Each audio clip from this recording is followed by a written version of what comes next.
বিধানসভা নির্বাচনের আগে পূর্ব মেদিনীপুরে এগরায় পোস্টার বিতর্ক।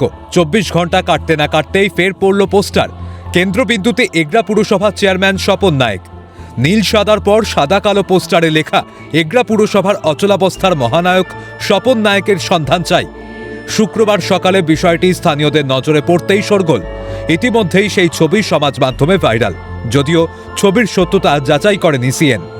আমি যখন সকাল 6:10 এসে দেখি যে পোস্টারটা মারানো আছে, তারপরে আমরা দেখলাম কারা মারিয়েছে। রাতের অন্ধকারে কে বা কারা দিল এই পোস্টার তা নিয়ে শুরু জল্পনা। তবে সূত্র বলছে কখনো অনাস্থা, কখনো আইনি নোটিশ, আবার কখনো আস্থা ভোট। স্বপন নায়েককে চেয়ারম্যান পদ থেকে সরাতে একাধিক পদক্ষেপ গ্রহণ করা হয়েছে দলের তরফে।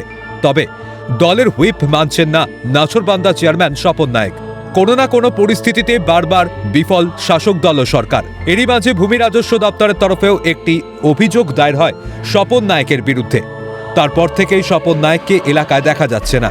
এই পরিস্থিতি একের পর এক পোস্টার, কার্যত জোর চর্চা শহর জুড়ে। তবে বিষয়টি গুরুত্ব দিতে নারাজ শাসক দল। এগরা পুরসভায় অচলাবস্থার কথা স্বীকার করে নিয়েছেন তৃণমূল জেলা পরিষদের সভাধিপতি উত্তম বারিক। দেখুন, আমি সেদিনও বলেছি, আজও বলছি, রাতের অন্ধকারে কে বাঁচানা পোস্টার ফেলছে তার পেছনে ছোটার সময় নেই। তবে নিশ্চিতভাবে পৌরসভার একটু অচল অবস্থা চলছে। এলাকার পৌরবাসীদের যে উন্নয়ন, এটা নিশ্চিতভাবে তো এগিয়ে নিয়ে যেতে হবে।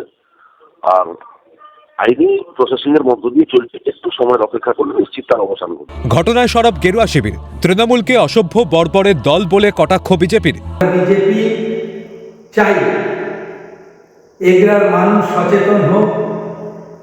এরা অসভ্য বর্বরের দল, যত তাড়াতাড়ি সম্ভব এই দলকে সরিয়ে এগরা একটি সুস্থ পরিবেশ তৈরি করা আমরা সমস্ত মানুষকে আহ্বান জানাবো।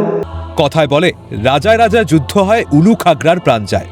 এখন কতদিনে অচলাবস্থা কাটিয়ে স্বাভাবিক ছন্দে ফেরে এগরা পুরসভা, সেদিকেই নজর থাকবে সকলের। বিনোদ মণ্ডলের রিপোর্ট, ক্যালকাটা নিউজ।